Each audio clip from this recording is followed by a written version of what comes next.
सुप्रभात बच्चों। आज हम लोग एक नया पाठ पढ़ने जा रहे हैं जो कि बहुत मजेदार है और इस पाठ का विषय है अलंकार। जी हाँ, अलंकार। पिछले वर्ष आपके सामने एक प्रश्न आया था जिस प्रश्न में आपको ये पंक्तियां दी गई थीं। ये पंक्तियां थीं, देख सुदामा की दीन दशा, करुणा करिके करुणा निधि रोए, पानी परात को हाथ छुयो नहीं, नैनन के जलसों पग धोए। ये दो पंक्तियां दी गई थी और इसमें आपको अलंकार बताना था। कुछ बच्चे कर पाए थे, कुछ नहीं कर पाए थे, लेकिन ये बहुत ही आसान है, ये मैं समझाना चाहता हूँ। तो ये पाठ जो आपसे जिस पाठ से पूछा गया था वो पाठ था सुदामा चरित। ये सुदामा और कृष्ण का फोटो है, वहां से ये पूछा गया था अलंकार क्या होते हैं। तो इसको हम सामान्य अर्थ में इस तरह से समझ सकते हैं कि जो हम आम भाषा में कहते हैं अलंकार, तो वो ये होते हैं। देखिए, ये अलंकार हैं, शायद तेलुगु में भी इनको अलंकार ही कहा जाता है। ज्वेलरीज अलंकार हैं।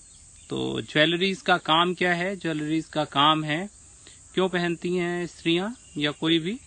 ज्वेलरीज का काम है पहनने वाले की शोभा को बढ़ाना। जो उन्हें पहनता है, जो इन ज्वेलरीज को पहनता है, ये ज्वेलरीज उसकी शोभा को बढ़ाती हैं, प्लस करती हैं उसकी ब्यूटी को। ठीक इसी तरह से अलंकार हैं। अलंकार कविता के साथ होते हैं, कविता में होते हैं और कविता की शोभा को बढ़ाते हैं, कविता की सुंदरता को बढ़ाते हैं। तो इस तरह से अलंकार काव्य की शोभा को बढ़ाने वाले तत्व कहे जाते हैं, या जो तत्व काव्य की शोभा को बढ़ाते हैं वो अलंकार कहे जाते हैं।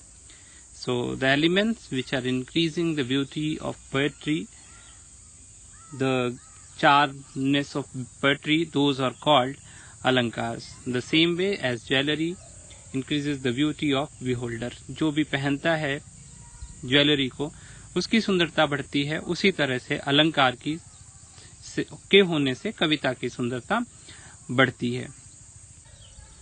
अलंकारों को इंग्लिश में फिगर्स ऑफ स्पीच कहते हैं, फिगर्स ऑफ स्पीच।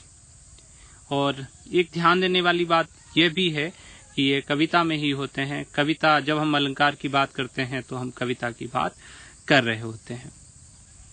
तो यहाँ देख रहे हैं आप अलंकार, अलंकार के भेद जो हमें पढ़ने हैं। वैसे तो ढेर सारे अलंकार हैं, इनकी संख्या कोई लोगों ने 200 से अधिक बताई है, 200 प्लस बताई है, किसी ने कितनी बताई है। लेकिन हमारे पाठ्यक्रम में, हमारे सिलेबस में कुल इतने अलंकार हैं: अनुप्रास, यमक, श्लेष, उपमा, रूपक, उत्प्रेक्षा, मानवीकरण। अतिशयोक्ति भी पूछा नहीं जाता, केवल यही है। तो 7 हैं, 7 अलंकार हमारे यहाँ पूछे जाएंगे। अभी बहुत परेशान होने की जरूरत नहीं है, धीरे धीरे करके आपको इनके नाम याद हो जाएंगे। यहाँ पर इनका अर्थ दिया गया है। अलंकार का अर्थ है आभूषण या श्रृंगार, जो आप पढ़ चुके हैं पहले, अभी देख चुके हैं। जिस तरह से आभूषण सौंदर्य बढ़ाता है, उसी तरह कविता के सौंदर्य को बढ़ाने के लिए जो तत्व होते हैं वो अलंकार कहलाते हैं। अलंकारों के प्रयोग करने से काव्य मनोहारी बन जाता है, वो हमें अच्छा लगने लगता है। मनोहारी का मतलब हम समझते हैं, आप तेलुगु में होता है मनोहारी। सो ये मनोहारी हो जाता है, अच्छा लगने लगता है। अलंकार के भेद की बात हम बाद में करेंगे, जब हम पढ़ लेंगे। हालांकि इनके 2 भेद होते हैं, ऐसे समझ लीजिए, शब्दालंकार और अर्थालंकार। तो 2 भेद हैं। 7 प्रकार के अलंकार हमारे पाठ्यक्रम में है। वैसे इनके 200 से अधिक भेद होते हैं। इतना समझने की जरूरत नहीं है, जितना समझना है उतना हमने समझ लिया। अब हम देखेंगे कि कैसे किसी कविता में अलंकार के आने से उसका सौंदर्य बढ़ जाता है, कैसे उसकी खूबसूरती बढ़ जाती है। यहाँ ये बात ध्यान रखने की है कि ना केवल पुस्तक में लिखी हुई कविताएं, बल्कि फिल्मों के जो गाने हैं वो भी एक तरह की पोएट्री ही है। तो हम सबसे आसान उदाहरण लेते हैं, एक गाना लेते हैं। देखिए, उसे सुनिए और समझिए कि उसमें क्या खूबसूरती है।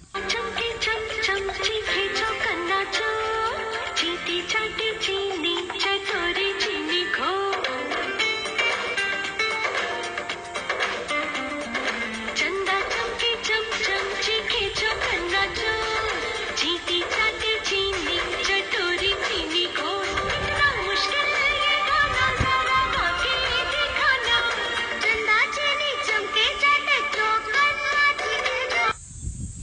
तो ये जब हम इस गीत को, इस गाने को ऑब्जर्व करते हैं तो हमें ये गाना सुनने में काफी अच्छा लगता है। और उसके पीछे कारण क्या है? उसके पीछे एक कारण है, वो है कि इसमें एक अलंकार का प्रयोग किया गया है। उसका नाम हम बाद में लेंगे, पहले हम समझते हैं कि वो है क्या। देखें, अगर हम इसके शब्दों को देखेंगे तो हमें पहली पंक्ति में चा वर्ण की आवृत्ति मिलेगी। ये च है, इसको वर्ण कहेंगे, अक्षर चा वर्ण है। चा वर्ण की आवृत्ति है। आवृत्ति का मतलब है दोहराव, रिपीटेशन है। देखिए, चा चा चा चा, चंदा चमके चमचम, फिर चीखे चौकन्ना चोर। यहां भी इसी की आवृत्ति है। चींटी चाटे चीनी, चटोरी चीनी खोर। तो यहाँ पर आप देखेंगे कि चा वर्ण की पूरे ही कविता में आवृत्ति है। और जब किसी वर्ण की बार बार आवृत्ति होती है तो वहां एक अलंकार होता है। वो अलंकार होता है कौन सा? देखेंगे, वो अलंकार होता है अनुप्रास। कौन सा अलंकार होता है? अनुप्रास। यहाँ पर लिखा हुआ है, उसको देख लीजिए। जहाँ व्यंजनों की आवृत्ति के कारण काव्य में चमत्कार उत्पन्न होता है, वहां अनुप्रास अलंकार होता है। ध्यान दें कि ध्वनियां दो तरह की होती हैं हिंदी में। एक होती हैं स्वर और दूसरी होती हैं व्यंजन। स्वर आप जानते हैं, आ से लेकर अह तक स्वर है और का से लेकर ज्ञा तक व्यंजन है। तो का से लेकर ज्ञा तक के कोई भी व्यंजन की यदि आवृत्ति हुई है, यदि रिपीटेशन हुआ है, इफ एनी लेटर फ्रॉम क टू ज्ञा has been repeated in any poetry, then it will be the अनुप्रास अलंकार। तो अनुप्रास अलंकार को इंग्लिश में कुछ लोग पन भी कहते हैं, वो अलग है। यहाँ पर कुछ उदाहरण दिए हैं, उनको हम देख लेंगे। पहला उदाहरण है तरनी तनुजा तट तमाल तरुवर बहु छाए।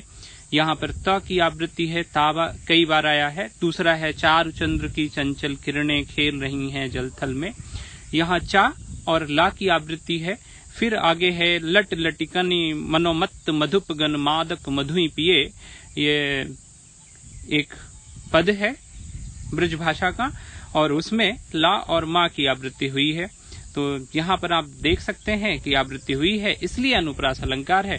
मुझे आशा है कि आप अनुप्रास अलंकार को समझ गए होंगे। जब भी कविता में आएगा तो आप इसे पहचान लेंगे। एक और ध्यान रखने वाली बात है कि अनुप्रास कविताओं में सबसे ज्यादा जो अलंकार आते हैं वो अनुप्रास है, सबसे ज्यादा रिपीट होने वाला अलंकार है। एक और बात है कि जब भी व्यंजन की आवृत्ति हो तो उसमें एक नियम होना चाहिए। वो नियम क्या है? या तो व्यंजन शुरू में हो, या बीच में हो, या अंत में हो। ठीक है, ये इसका नियम है। और इसके बाद हम दूसरा अलंकार देखेंगे।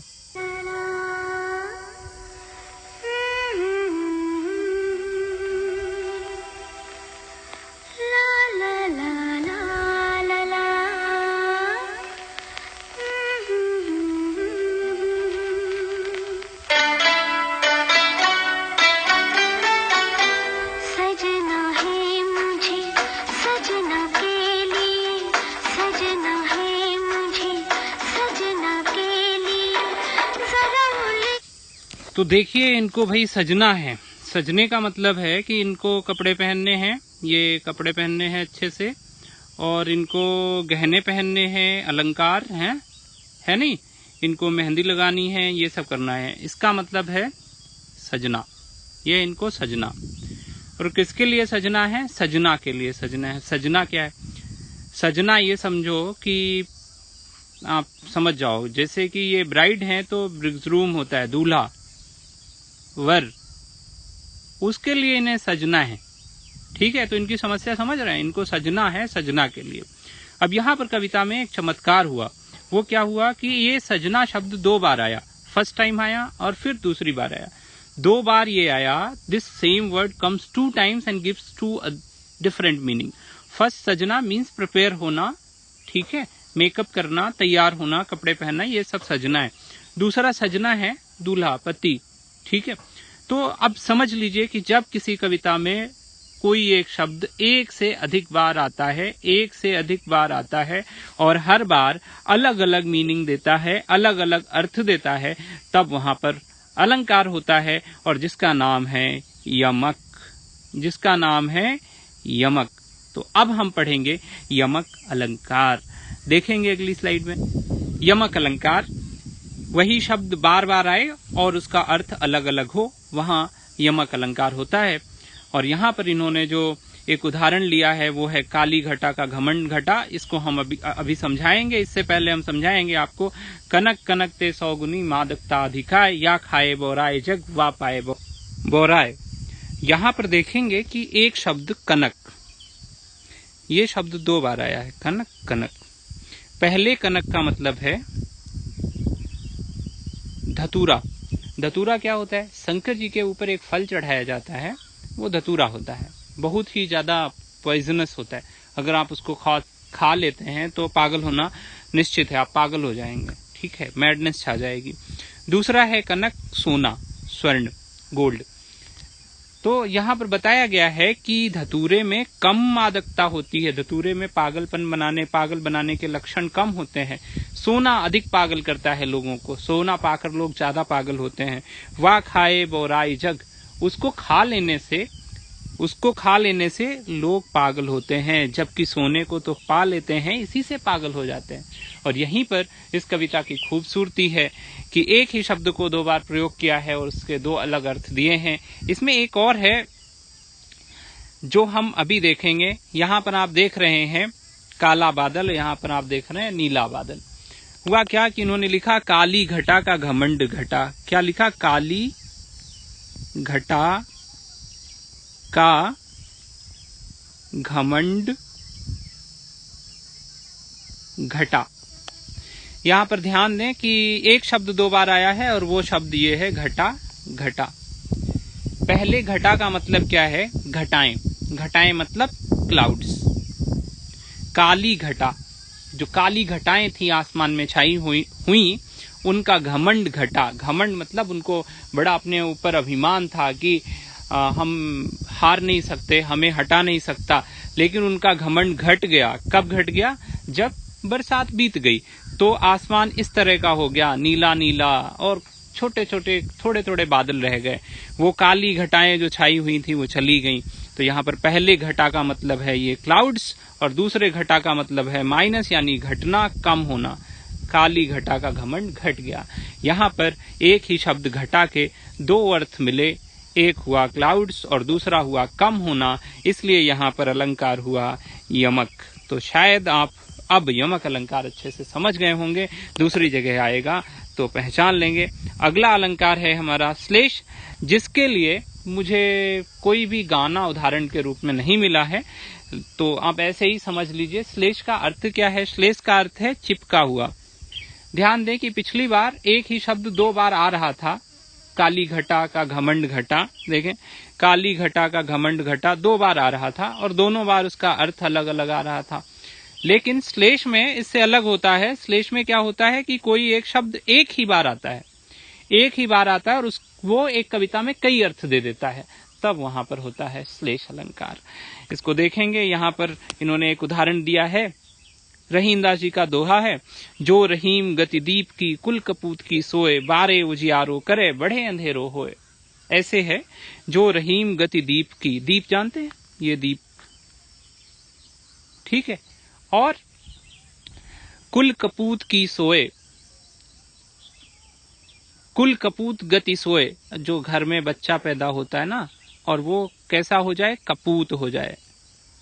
एक तो बच्चा है सपूत, सपूत मतलब अच्छा बच्चा, जो परिवार का नाम रोशन करे। कपूत कौन? बुरा बच्चा, जो परिवार का नाम आगे चलकर खराब करे। तो कहते हैं जो गति दीप की होती है, जो स्थिति दीप की होती है, वही कुल कपूत की होती है। कपूत है हमारा और ये है दीप। दोनों की गति एक जैसी होती है। क्या होती है कि बारे उजियारो करे, बारे उजियारो करे। उजियारो मतलब प्रकाश, ठीक है। बारे मतलब जलाने से। इसको अगर लाइट कर देंगे, इसको अगर लिटअप कर देंगे माचिस से, इसको जला देंगे, ठीक है, तो ये चारों तरफ प्रकाश फैलाएगा। बारे उजियारो करे, दीपक बारे उजियारो करे, बढ़े अंधेरो होए। और हमारे यहाँ पर क्या कहते हैं? दीपक को बुझाना नहीं कहते हैं। हम लोग कभी नहीं कहते दीपक बुझा दो, तो सभी कहते हैं दीपक को बढ़ा दो, जैसे दुकान को बढ़ाना कहते हैं। उसमें वो बाद में बताएंगे क्या कारण है उसके पीछे। बढ़े अंधेरो होए, दीपक को अगर बुझा देंगे तो अंधेरा हो जाएगा, सिंपल है, ब्लो अप, फूंक मार दो, फूंक मारने से अंधेरा हो जाएगा।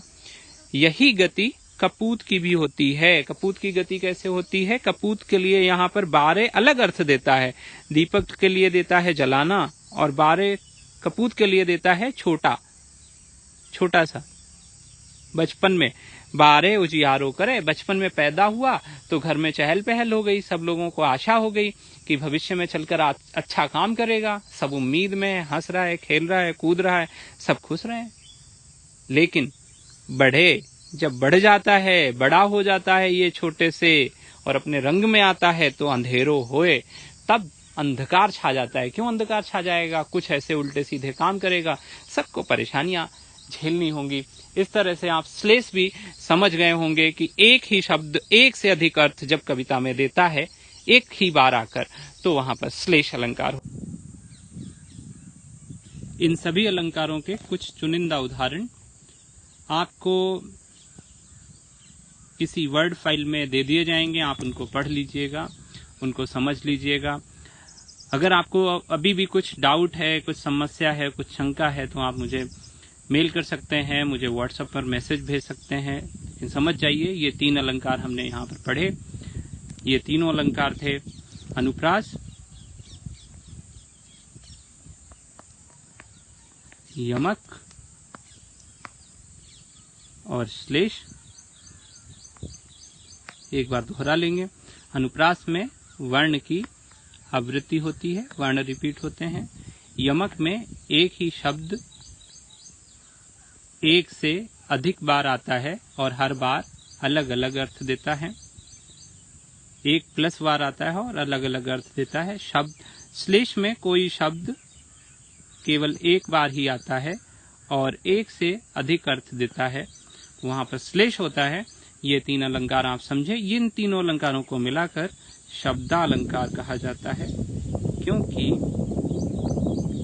इन अलंकारों का चमत्कार शब्दों पर निर्भर होता है। आशा है कि आपको ये पाठ अच्छा लगा होगा। आशा है कि आपने इस पाठ से इन तीनों अलंकारों को समझ लिया होगा। बाकी बचे 4 अलंकारों के साथ हम अगले पाठ को बनाएंगे और उसे आपको समय से भेजने की कोशिश करेंगे। तब तक के लिए इसे समझिए, इसमें जो डाउट हो उन्हें पूछिए। बहुत बहुत धन्यवाद। Have a nice day.